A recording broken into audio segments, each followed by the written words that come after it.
चंदनपुर नामा गांव में रामू नाम का एक बूढ़ा किसान रहता है। वो अपने खेतों से बहुत प्यार करता है। एक दिन वो अपनी पत्नी राधा से बोला कि इस बार हमारी फसल पहले से ज्यादा अच्छी हुई है। राधा बोलती है, आज इस बार आपने मेहनत भी ज्यादा की है। और ये कह के राधा अपने घर वापस चली जाती है। और कुछ देर बाद रामू भी घर जाने के लिए निकल जाता है। वो घर जा ही रहा होता है कि तभी तेज बारिश शुरू होने लग जाती है और वो तेजी से अपने घर वापस चला जाता है।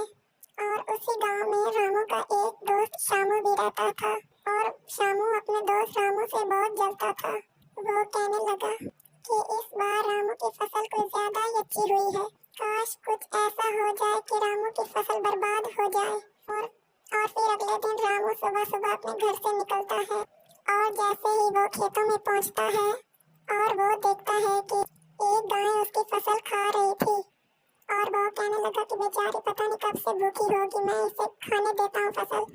और फिर गाय जी भर के फसल खाती है और फसल खाने के बाद गाय वहां से चली जाती है। और अगले दिन रामू देखता है कि उसका खेत पूरी तरह से तैयार था। ये देखकर वो बहुत खुश हुआ। और अगले दिन वो गाय शामू के खेत में गई और वो गाय वहां से फसल खाने लगी। ये देखकर शामू को बहुत गुस्सा आया और वो उसे भगाने लगा।